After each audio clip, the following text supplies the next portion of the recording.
Bonjour, chers élèves d'Horizon, et bien sûr tous les autres élèves du monde entier. Vous avez ici une nouvelle vidéo qui va vous permettre d'apprendre des trucs et astuces pour calculer rapidement. Alors aujourd'hui, les petites astuces que je vais vous expliquer vont concerner comment faire pour multiplier par 10, 100 et 1000 un nombre entier tout d'abord, puis un nombre à virgule, et ceci de manière éclair. Et on va aussi regarder comment est-ce qu'on peut diviser par 10, 100 et 1000 un nombre entier tout d'abord, puis un nombre à virgule, et aussi de manière éclair. Alors pour réussir cela, je vous invite à venir à l'usine des nombres entiers, SA, où ici, Monsieur Denhomme a l'habitude de se la couler assez douce. Pour lui, vu qu'il travaille avec des nombres entiers, il est très facile de calculer rapidement lorsqu'il fait x10, x100 et x1000.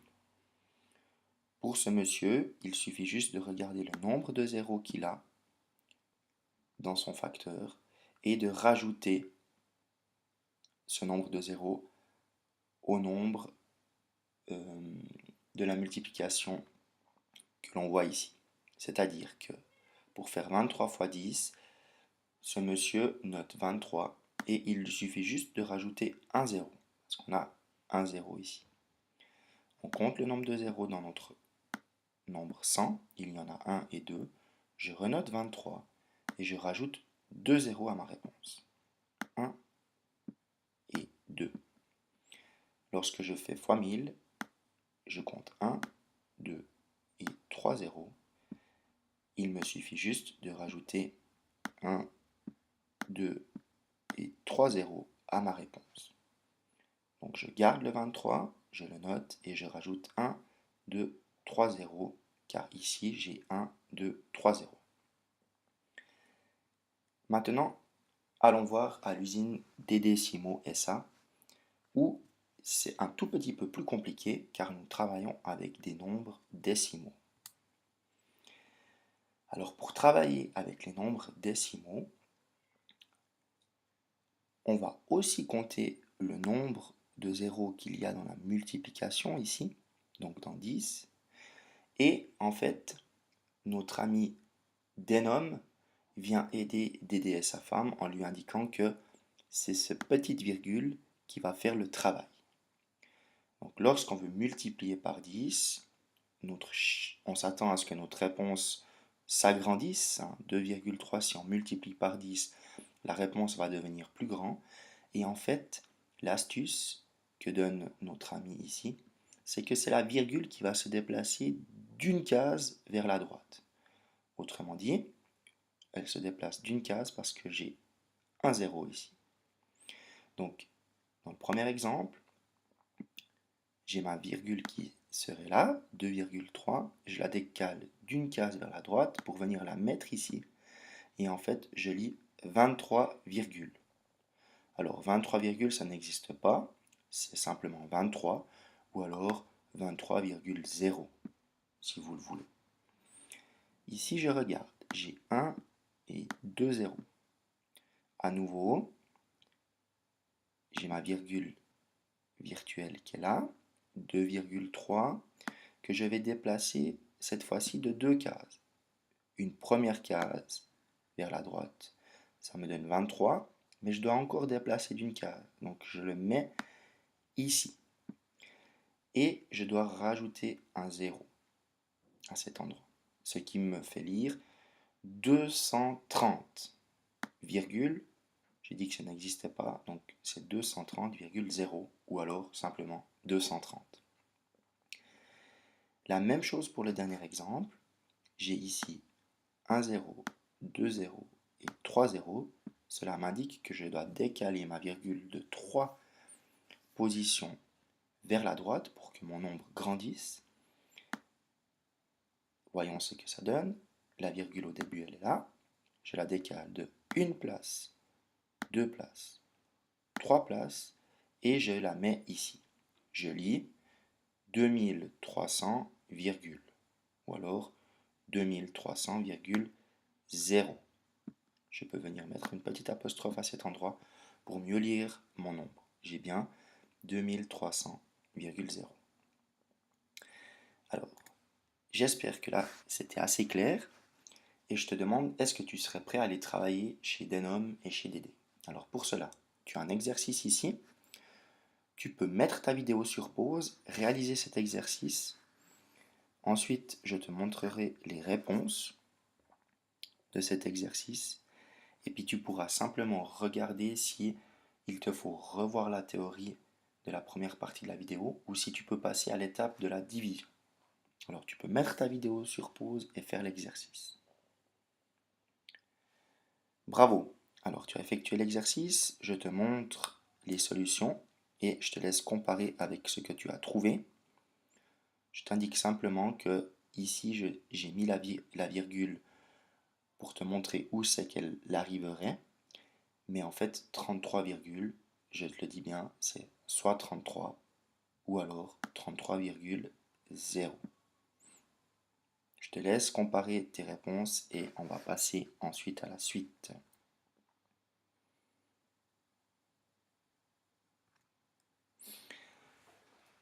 À l'usine Denom Brantier SA, on a aussi envie de calculer avec des divisions. Cependant, pour les divisions, on a Denom qui est un petit peu moins calme que lorsqu'il multiplie, car il ne sait pas trop comment s'y prendre. Alors notre ami Dédé, il vient l'aider et il lui propose de se dire que 23, c'est en fait 23,0. Comme ça, on retrouve notre petite virgule. Cette fois-ci, si on doit diviser, on s'attend à ce que la réponse devienne plus petite que le nombre que l'on doit diviser. Alors Dédé, il lui a donné une bonne astuce en mettant la virgule, parce qu'il faut de nouveau compter le nombre de zéros qu'il y a dans notre division, ici, et on va décaler la virgule, mais cette fois-ci vers la gauche, vu qu'on veut que ça devienne plus petit. Donc pour le premier exemple, j'avais ma virgule qui était à 23, ici, je vais la décaler d'une case vers la gauche. Donc 23,0 divisé par 10, ça donne 2,3. Il est futé ce Dédé. 23 divisé par 100, 1 0, 2 0, je vais devoir décaler ma virgule de une case, deux cases, et je rajoute un 0 devant. 23 divisé par 100 est égal à 0,23. Si je divise par 1000, 1 0, 2 0, 3 0, je vais donc décaler ma virgule de 3 cases vers la gauche, elle est là, une case, deux cases, 3 cases, 0,023. Lorsqu'on divise, il est intéressant de se recontrôler après. J'ai dû déplacer de 3 cases ma virgule vers la gauche.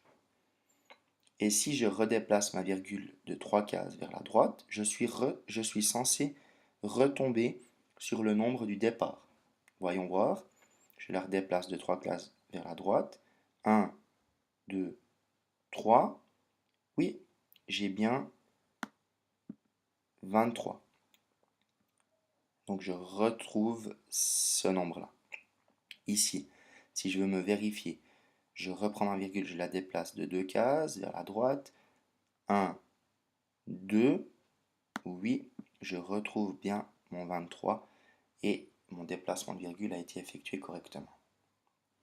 Alors ça, c'était avec les nombres entiers.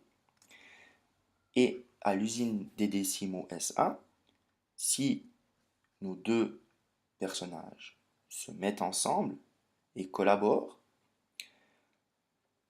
on sait que la réponse va devenir plus petite grâce à lui. Et lui, il aime travailler avec les nombres décimaux. J'ai 2,3 divisé par 10. J'ai que un 0. Ma virgule va se déplacer d'une case est là, elle va se déplacer d'une case vers la gauche. Il faut que ça devienne plus petit. Donc ça me fait 0,23. J'ai 1, 2, 0. Ma virgule, elle est là à la base. 2,3. Ça va se déplacer de 2 cases vers la gauche. 1, 2. 0, virgule 0,23. Je vérifie. Si je déplace de 2 cases à nouveau vers la droite, 1, 2, je retrouve 2,3. C'est bien juste. Dernier exemple. J'ai ici à déplacer ma virgule de 1, 2, 3 cases. Elle est ici à la base. Donc, une fois, 2 fois, 3 fois, 0,0023. Si je refais le chemin inverse, je la redéplace de 3 cases. 1, 2, 3. Je retrouve bien 2,3. Super. Alors là, tu deviens un as de ces calculs rapides parce que, en fait, ces deux personnages se sont alliés dans l'usine qu'on appelle l'usine de la virgule qui bouge, SA. Alors, ici, ils ont tout simplement une énorme machine de la virgule magique et ils ont compris que lorsqu'on veut le multiplier par 10, par 100, par 1000 et ainsi de suite, ça revient simplement à déplacer la virgule vers la droite car on veut que le nombre grandisse. Donc le nombre grandit lorsqu'on multiplie. Lorsqu'on veut diviser par 10, par 100 ou par 1000, ainsi de suite, un nombre quelconque, en fait, ça revient à déplacer sa virgule vers la gauche, car on veut que le nombre devienne plus petit. Super. Alors j'espère que tu as bien compris cette petite théorie. Je vais te laisser avec cet exercice afin que tu puisses travailler dans l'usine de la virgule et tu vas t'entraîner pour faire bouger cette virgule soit vers la droite si tu veux que ton nombre grandisse, dans le cas des multiplications, soit vers la gauche si tu veux que ton nombre diminue dans le cadre des divisions. Alors tu peux mettre ta vidéo sur pause maintenant, réaliser cet exercice et puis tu auras aussi le corrigé qui suivra. Bon travail. Super, voici le corrigé. Si tu as fait plus de 3 erreurs, je te propose de juste revisionner une fois cette vidéo durant la semaine afin de voir si tu peux mieux la comprendre ou sinon je t'invite aussi à venir vers tes enseignants respectifs pour qu'on puisse t'expliquer aussi cela de vive voix et tu verras que ce sera extrêmement facile. Ce petit truc s'applique seulement lorsqu'on multiplie ou on divise par des nombres avec des zéros. 10, 100, 1000, 10 000, 1 million, etc. Merci pour ton travail et à la semaine prochaine. Bye bye.